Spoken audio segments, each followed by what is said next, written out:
కాంగ్రెస్ అండి ఒకటి మటుకు ఫేవరింగ్ ఏంటంటే కాంగ్రెస్ చాలా బలపడుతుంది ఏపీలో కాదు మొత్తం ఆల్ ఓవర్ ఇండియాలో. దాని ఇంపాక్ట్ అన్ని స్టేట్స్ లోనూ ఉంటుంది ఆబ్వియస్లీ. ఇప్పుడు బీజేపీకి 1% 2% ఉంది కదా, బీజేపీకి ఎవరు ఓట్లు వేస్తారు అనుకున్న స్టేజ్ కాడి నుంచి ఇప్పుడు ఎంపీలు కానీ ఎమ్మెల్యేలు కానీ గెలుచుకుని అసోసియేట్ ఉంటే బాగుంటుంది కదా అని ఉంటుంది. ఎందుకంటే ప్రతి స్టేటు సెంట్రల్లో గెలిచే పార్టీతో అసోసియేట్ అవ్వాలని కోరుకుంటూ ఉంటారు. Both are came from the ఒకే ఒక బ్రీడ్ నుంచి వచ్చిన వాళ్ళు, కాంగ్రెస్ కానీ వైఎస్ఆర్సీపీ కానీ. సో ఎంత కాంగ్రెస్ డెవలప్ అవుతా ఉంటే వైఎస్ఆర్సీపీకి తెలియకుండా డైరెక్ట్లీ ఆర్ ఇండైరెక్ట్లీ అంత ఫెచ్ అవుతూ ఉంటుంది. బీజేపీ యొక్క ఓట్ బ్యాంకింగ్ వైఎస్ఆర్సీపీకి ఉన్న ఓట్ బ్యాంకింగ్ కంప్లీట్లీ వేరే different set of vote banking. ఏముందో వైఎస్ఆర్సీపీ బీజేపీతో అసోసియేట్ అయినా లేదా ఉన్నప్పటికీ కూడా డైరెక్ట్లీ ఆర్ ఇండైరెక్ట్లీ ఇంతకుముందు వరకు. బట్ డైరెక్ట్గా వచ్చి నేను బీజేపీతో అసోసియేట్ అవుతున్నాను, బీజేపీ చేసేది రైటే, బీజేపీతో పార్టీతో మనం కలిసి ఉంటాం అని ఓపెన్ స్టేట్మెంట్ కానీ ఓపెన్గా వెళ్ళారు. ఎందుకంటే రెండు విభిన్నమైనటువంటి vote banking. But it comes to Congress తనకు ఒక ఫేవర్ ఉంటుంది. ఎందుకంటే ప్యారలల్ ఓట్ బ్యాంకింగ్, రెండు భావజాలం కానీ ఓట్ బ్యాంకింగ్ కానీ. సో అది ఎంత అడ్వాంటేజ్ అయితే అంత వైఎస్ఆర్సీపీకి ఫెచ్ అవుతుంది. So at the same time other side కూడా మన డెవలప్మెంట్ బాగుంటే వీళ్ళకి ఫెచ్ అవుతుంది. లేదు ఓన్లీ బీజేపీ తోనే అవుతుందంటే నష్టపోయేదానికి ఆస్కారం ఉంటుంది. వైఎస్ఆర్ కాంగ్రెస్ పార్టీ ప్యారలల్ గా చూసినప్పటికీ కూడా ఏపీ విషయానికి వస్తే there is very separate scenario అండి. కాంగ్రెస్ పార్టీ విషయంలో అక్కడ ఒక అన్యాయం చేసింది, మాకు ద్రోహం చేసిన పార్టీగా ఆ పార్టీ పైన ముద్ర ఉంది. అది ఎంతవరకు చెరిపేసుకుంటుంది ఆ పార్టీ అనేది మళ్ళీ ఒక క్వశ్చన్ మార్క్ గా కనిపిస్తుంది. సో అక్కడ గ్రో అనేది, కాంగ్రెస్ యొక్క గ్రో అనేది కనిపిస్తుందంటారా ఏపీలో? ఎందుకంటే ప్రత్యేక హోదా గురించి ఉద్యమాలు, ధర్నాలు ఇప్పటికీ డిమాండ్ చేసే అనేక మేధావులు ఉన్నప్పుడు సో దీని గ్రోత్ ఎట్లా ఉంటుందంటారు? ఆబ్వియస్గా దాని ఇంపాక్ట్ ఉంది. బట్ ఇంకా ఈ 4 years లో దాన్ని ఎలా కన్వర్ట్ చేసుకోగలరు, ఎలా ఎందుకంటే కాంగ్రెస్ బలంగా ఉన్నటువంటి ఒకప్పుడు స్టేటే కదా. సో ఎంత కన్వర్ట్ చేసుకుంటారు అనేది ఇప్పటి నుంచి తీసుకునే డిసిషన్ బట్టి ఆధారపడుతుంది అంటున్నాను. ఇప్పటికైతే మామూలుగా కాంగ్రెస్కి ఓట్ బ్యాంకింగ్ ఇక్కడ ఏపీ వరకు పెరిగిపోయింది, అద్భుతంగా ఉందని లేదు. బట్ నేనేంటంటే నేషనల్ వైడ్ నుంచి ఇంపాక్ట్ వస్తున్నప్పుడు దాని ఇంపాక్ట్ ఎంతో కొంత ఆంధ్రప్రదేశ్ మీద కూడా పడేదానికి ఆస్కారం ఉంది. ఇప్పుడు మనం కూడా అబ్జర్వ్ చేస్తుంటారు కదా సెంట్రల్లో ఏ గవర్నమెంట్ రాబోతుంది అనేది. సో దాని ఇంపాక్ట్ దీని మీద పడుతుంది అంటున్నాను. ఇప్పుడు కూటమి ప్రభుత్వానికి సంబంధించి 3 పార్టీల కూటమి ఇది. ఒక 1.5 year 2 years తర్వాత ఖచ్చితంగా టీడీపీ సింగిల్ గానే మళ్ళీ నెక్స్ట్ ఎలక్షన్స్ కి బరిలో దిగే అవకాశం ఉంది. బీజేపీ జనసేన మాత్రమే అలైన్ కొనసాగబోతుంది అనేది ఎక్కువగా వినిపిస్తూ ఉన్న మాట. అంటే ఇప్పుడు ప్రస్తుతానికి అయితే అలా వాళ్ళ ఆలోచన నాకు, ఎందుకంటే అందరితో మాట్లాడుతున్నట్టు అలా ఏం అనుకోవట్లేదండి. కూటమిగానే వెళ్దాం అనుకుంటున్నారు. బట్ బయట నుంచి అది టాక్ అవ్వచ్చు. ఎందుకనంటే ఎక్కడో ఇంటర్నల్ గా కొన్ని క్లాషెస్ అయితే స్టార్ట్ అయ్యాయి. అవి ఉంటాయి మేడం. ఎందుకంటే ఒక వైఫ్ అండ్ హస్బెండ్ మీద 100 ఇష్యూస్ ఉన్నట్టు అబ్వియస్గా ఇది 2 పార్టీలు, 2 డిఫరెంట్ భావజాలు ఉంటాయి, 2 వీళ్ళ ఆస్పిరేషన్స్ ఎక్కువ ఉంటాయి. ఎప్పటికైనా టీడీపీ కార్యకర్తలు ఏమనుకుంటారు, చంద్రబాబు నాయుడు గారే ఉండాలి, తర్వాత లోకేష్ గారే ఉండాలి, ముందుకెళ్ళాలనుకుంటారు. జనసేన కార్యకర్తలు ఈ రోజు కాబట్టి రేపైనా మా వాడు సీఎం అవ్వాలి, గెలవాలి, ముందుకెళ్ళాలనుకుంటారు. సో ఆబ్వియస్గా లేదా లోకల్ ఆస్పిరేషన్స్ ఉంటాయి, క్యాస్ట్ ఈక్వేషన్స్ ఉంటాయి, ఆబ్వియస్గా ఆ చిన్న వైరుధ్యాలు ఉంటాయి. లేదా ఇక్కడ బొమ్మ పెట్టారు, ఇక్కడ బొమ్మ తీసేసారు, మా వాడి దగ్గర ఏవో ఉంటాయి.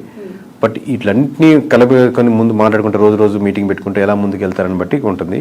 బట్ కలిసి ఉంటే వాళ్ళకున్న బలం విడిపోతే ఇద్దరికి ఉండదు. ఓకే. బట్ ఈ మధ్య కాలంలో చూస్తున్న political developments towards Janasena more curious అండి. బాలినేని గారు జాయిన్ అవ్వటం, ఉదయ్ భాన్ గారు జాయిన్ అవ్వటం, వస్తున్న సీనియర్ లీడర్స్ జాయిన్ అవుతూ ఉన్నప్పుడు why not TDP, why Janasena అనే క్వశ్చన్ అక్కడ మనకు రేజ్ అవుతుంది. అంటే అక్కడ ఉన్నటువంటి సమీకరణాలు బట్టి ఫ్యూచర్లో ఇదైతే బాగుంటుంది కదా, అక్కడ ఉన్న క్యాస్ట్ ఈక్వేషన్స్ అన్నీ పెట్టి జాయిన్ అవుతారండి. ఇంతకుముందు బాలినేని గారు కూడా ఇప్పుడు అంతకుముందు టీడీపీ నుంచి ఆఫర్ వచ్చింది, లేదా జనసేన నుంచి ఆఫర్ వచ్చి ఉండొచ్చు, లేదా ఇప్పుడు అయిపోయిన తర్వాత ఇప్పుడు ఆల్రెడీ టీడీపీ నుంచి వాళ్ళు క్యాండిడేట్ ఉన్నారు కదా, గెలుచున్నారు కదా, మనం నెక్స్ట్ జనసేనకి అయితే బాగుంటుందని లోకల్ సమీకరణాలు పట్టుకొని ఆ డిసిషన్ తీసుకుంటా ఉంటారు ఎనీ ఎమ్మెల్యే. బట్ ఈ జాయినింగ్స్ అనేవి ఈ 2 పార్టీస్ మధ్య ఏమి క్లాషెస్ కి దారి తీయదా మోర్? అంటే ఎందుకంటే ఆల్రెడీ ఒక పెద్ద పార్టీ ఇద్దరికి ఒక అండర్స్టాండింగ్ ఏంటంటే అండి, ఇప్పుడు మీకు ఇందాక వైఫ్ అండ్ హస్బెండ్ ఎగ్జాంపుల్ ఏంటంటే మీకు ఒక పిల్లలు,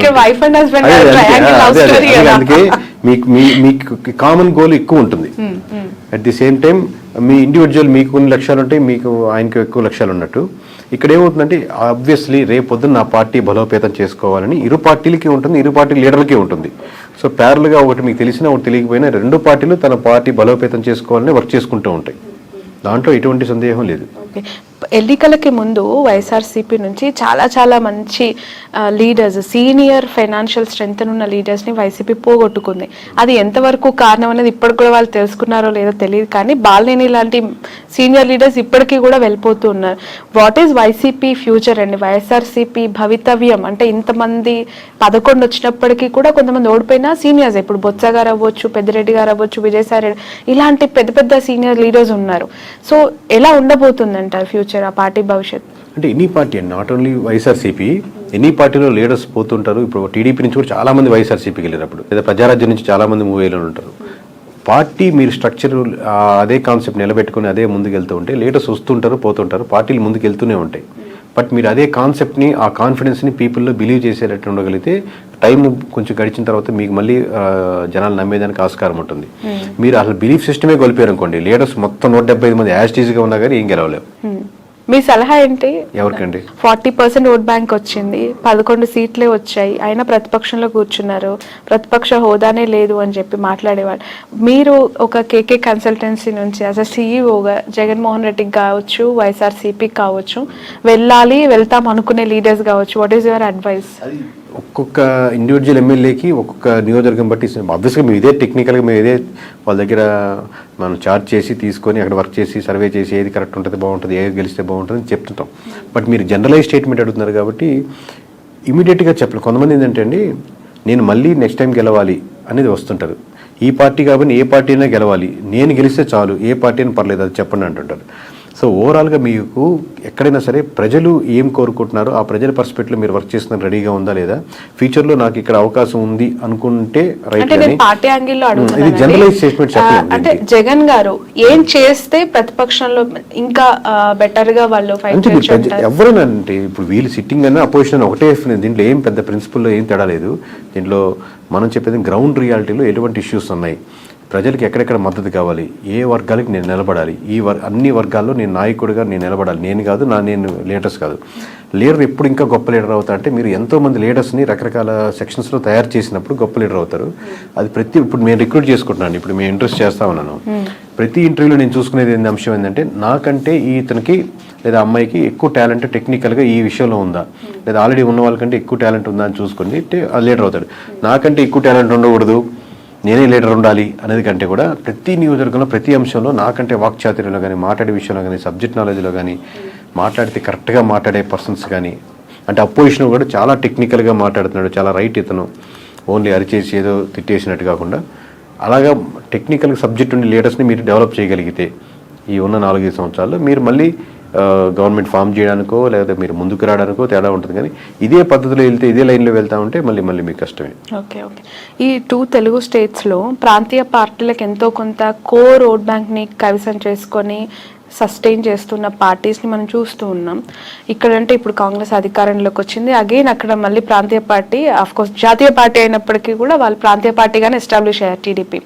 సో ఒక ప్రాంతీయ పార్టీ యొక్క ప్రభావము, వాళ్ళ ఇంపాక్ట్స్ 2 స్టేట్స్లో ఇంతకాలం చూసిన ప్రజలు మతతత్వ రాజకీయాల్ని, మతతత్వ పార్టీలను ఎంకరేజ్ చేస్తాయా, కన్సిడర్ చేస్తాయా?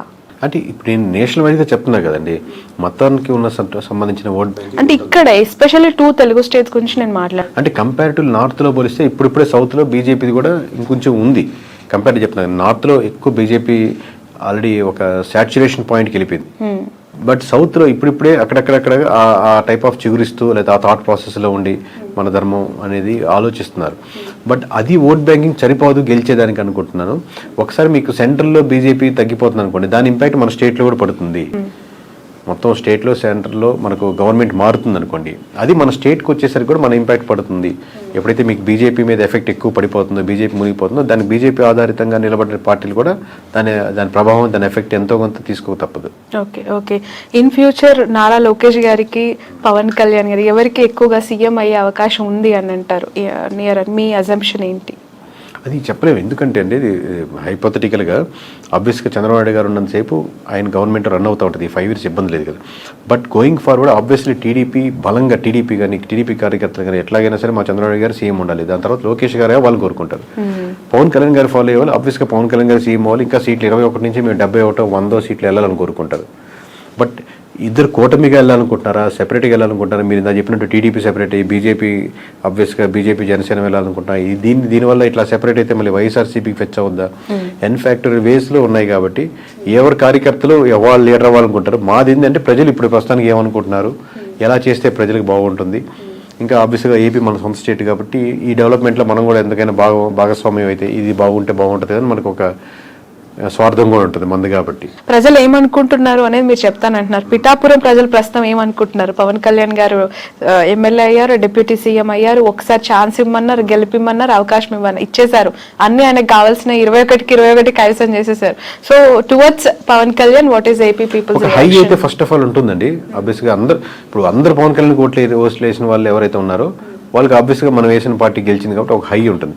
బట్ ఆ హై అలాగే కంటిన్యూ అవ్వాలంటే ఆ లోకల్ ఇష్యూస్ ఏదైతే ఉన్నాయో అడ్రస్ చేస్తూ మిగతా రోజుల్లో అది కాలువలు కావచ్చు, రోడ్స్ కావచ్చు, సమస్యలు కావచ్చు, అన్ఎంప్లాయ్మెంట్ కావచ్చు, చిన్న ఫ్యాక్టరీలు కావచ్చు, లోకల్ కుటీర సంస్థలు కావచ్చు, అక్కడికి వెళ్ళే చిన్న హాస్పిటల్స్ కావచ్చు, ఈ ఇష్యూస్ మీద కాన్సన్ట్రేట్ చేస్తే ఆ హైకి తగ్గట్టు రెస్పాన్స్ ఇంకా డెవలప్మెంట్ అవుతూ ఉంటుంది. ఒక పాయింట్ మీద అయితే చెప్పలేరా?